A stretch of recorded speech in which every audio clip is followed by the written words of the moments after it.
சுவாமி. இவர் திருவிண்ணகரம் ஒப்புலியப்பனின் திருவடிவாரத்தைச் சேர்ந்தவர். திருக்கோயில் சன்னதியின் பட்டர். கிருஷ்ணன் பட்டர் என்பது திருநாமம். ஆஹா, அடியேன் பெற்ற பாக்கியம்தான் என்ன! வரதனின் சன்னதியில் சாக்ஷாத் அந்த ஒப்புலியப்பனை தரிசித்தது போல் இருக்கிறது. இச்சமயத்தில் அடியேனுக்கு ஒரு விண்ணப்பம். சுவாமி, ஆக்ஞை எதுவாக இருந்தாலும் தாங்கள் திருவாய் மலர்ந்தருள வேண்டும்.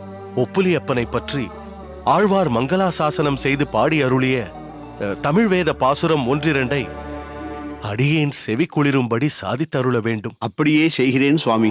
என்னப்பன் எனக்காயுளாய் என்னை பெற்றவளாய், பொன்னப்பன் மணியப்பன் முத்தப்பன் என்னப்பனுமாய், மின்னப்பொன் முதல் சூழ் திருவிண்ணகரைச் சேர்ந்த அப்பன் தன்னொப்பார் இல்லப்பன் தந்தனன் தனதாளே என்று நம்மாழ்வாருடைய மங்களாசாசனம்.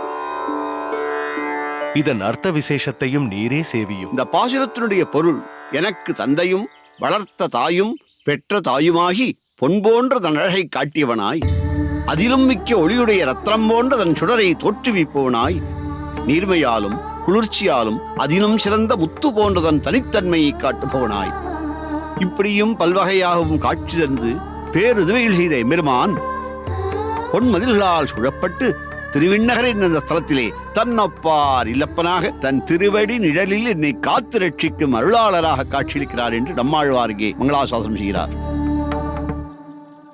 சொல்லாய் திருமார்பா உனக்காகி தொண்டுபட்ட நல்லேனை வினைகள் அலியாமி நம்பி மல்லார் குடமாடி மதுசூதனா உலகில் செல்லா நல்லிசையாய் திருவிண்ணகரானே என்று திருமங்கியாழ்வார் இங்கே மங்களாசாசனம் செய்கிறார். இந்த பாசுரத்தினுடைய பொருள், திருவிண்ணகரப்பனே, பெரிய விராட்டியான மகாலட்சுமி திருமார்பில் தரித்தவரே, கிருஷ்ணாவதாரத்தில் குடங்களை வரிசையாக தலையில் அடுக்கி நர்த்தனம் புரிந்து குடக்கூத்தாடி என்ற வட்டம் பெற்று ஆயர்பாடியை மகிழ்வித்தவரே, எல்லாம் நிறைந்தவரே, மது என்ற அரக்கனை அழித்து மதுசூதனன் என்ற பட்டம் பெற்றவரே, உலகில் அழியாத புகழை உடையவரே, உன்னுடைய பக்தனான என்னை பாவங்கள் நெருங்காதபடி அருள வேண்டும்.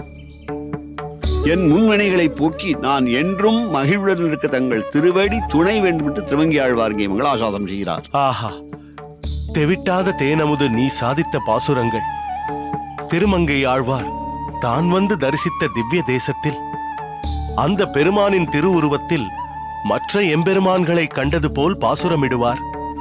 அவ்வகையில் அடியே நின்று இந்த வரதனின் திருவடிவாரத்தில் ஒப்புலியப்பனை தரிசித்தேன். அனைத்தும் அந்த வரதனின் திருவுள்ளம். அவன் பெயரே பேரருளாளன். அதன் விசேஷத்தாலேயே ஒப்புலியப்பனையும் இங்கு சேவை சாதிக்கும்படி செய்துவிட்டான். சரி, நாம் வரதனின் சன்னதி நோக்கி செல்வோம். பெரிய நம்பி. சுவாமி, என்ன ஒன்றும் சம்பாஷிக்காமல் மௌனம் காக்கிறாய்?